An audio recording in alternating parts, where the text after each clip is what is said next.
Another day, another penny box hunt. This is the first box from my DFW area, so hopefully we get some nice Denver minted coppers in it.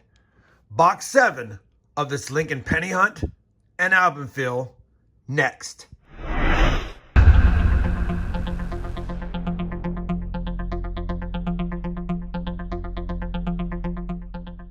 Hey everyone, it's Rob with RobFindsTreasure, and that's right, we're already on box 7 of this Lincoln penny hunt and album fill, and if you've not watched the first 6 episodes, I do recommend that you check out my playlist that I have linked down below, or the one I'll put up here. That way you get caught up and you'll see the progress before you see this box.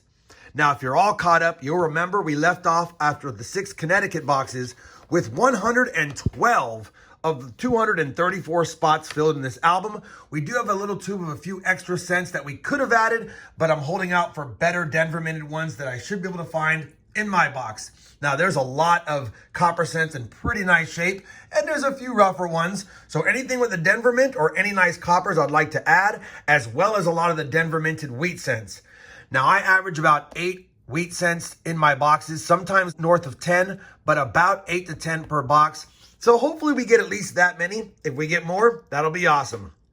Now that we've caught up on where we're at in the album, now that we know we're hunting our first Dallas box, let's get this box pulled forward, crack it open, and see if there's any fancy enders on top. I do know that it's already a circulated penny box because it has the holes on the bottom, and I can see through the holes that they were circulated cents, so that's a good sign. I'll be right back with the live box opening. All right, opening our first DFW box. Hopefully it's a good one. I get dud sometimes. I also get dandy sometimes. You just never know, but that's what makes it fun. It's also fun cracking open the box for the first time to reveal any enders. Now, we don't have any wheat cent enders that I can see, but we do have our fair share of copper cents on the ends, so that's a good sign. I don't see any Canadian enders, nothing that's really fancy schmancy, but we have to see what's on the inside because it's what's on the inside that matters. I'm going to push this box back and begin the hunt. As a quick reminder, if you are interested in any of my coin roll hunting mats, I'll be using my penny coin hunt mat this video. I always have a link to the mats down below, and I even put links to them up here if you'd like to check them out. All right, roll 1, box 7. Let's see what we find. We're on roll number 4 of the box, and we had no finds until this roll. And I do see we have a wheat cent here, and I believe that looks like a wheat cent there when I flattened it out. Wheat cent number 1 is going to be a 1941 Philly, so we get to check it for any of the doubling, like I've mentioned in previous videos. There's 3 different ones. They either have doubling on the date, on the word liberty, and or on the motto, "In God We Trust." And I don't see any of the doubling, but we kicked it off with a 1941 Philly. We already have it, but always nice to see.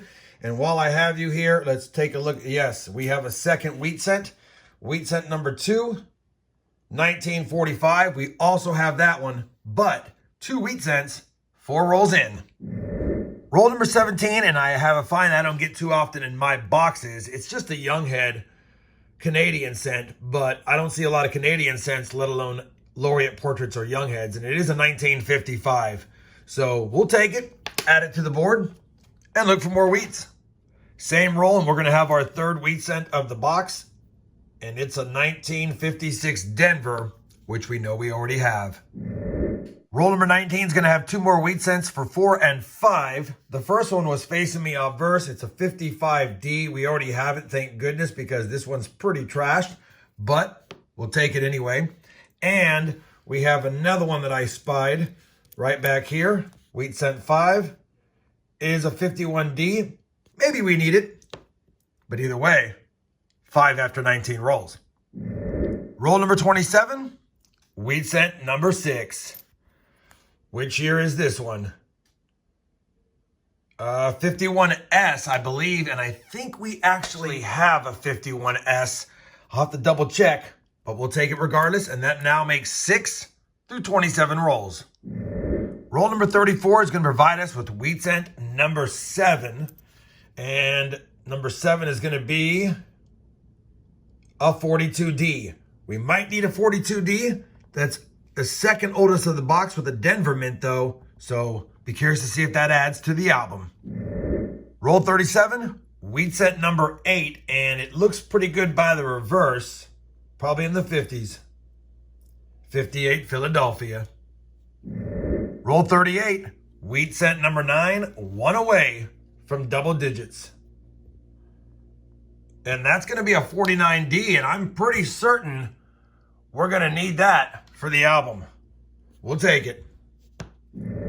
Roll 40, and we have hit double-digit wheat cents. I have a 1952D facing me. Don't need it, but it does make 10 wheat cents.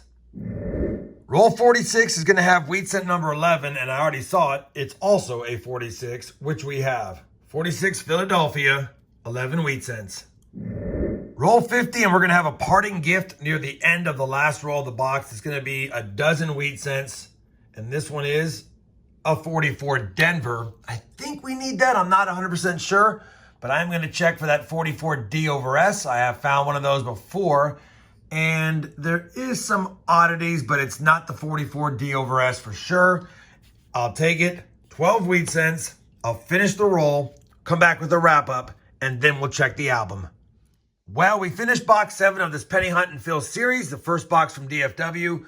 We got 12 wheat cents in that box, which is a pretty good box for me, but nothing older than 1941.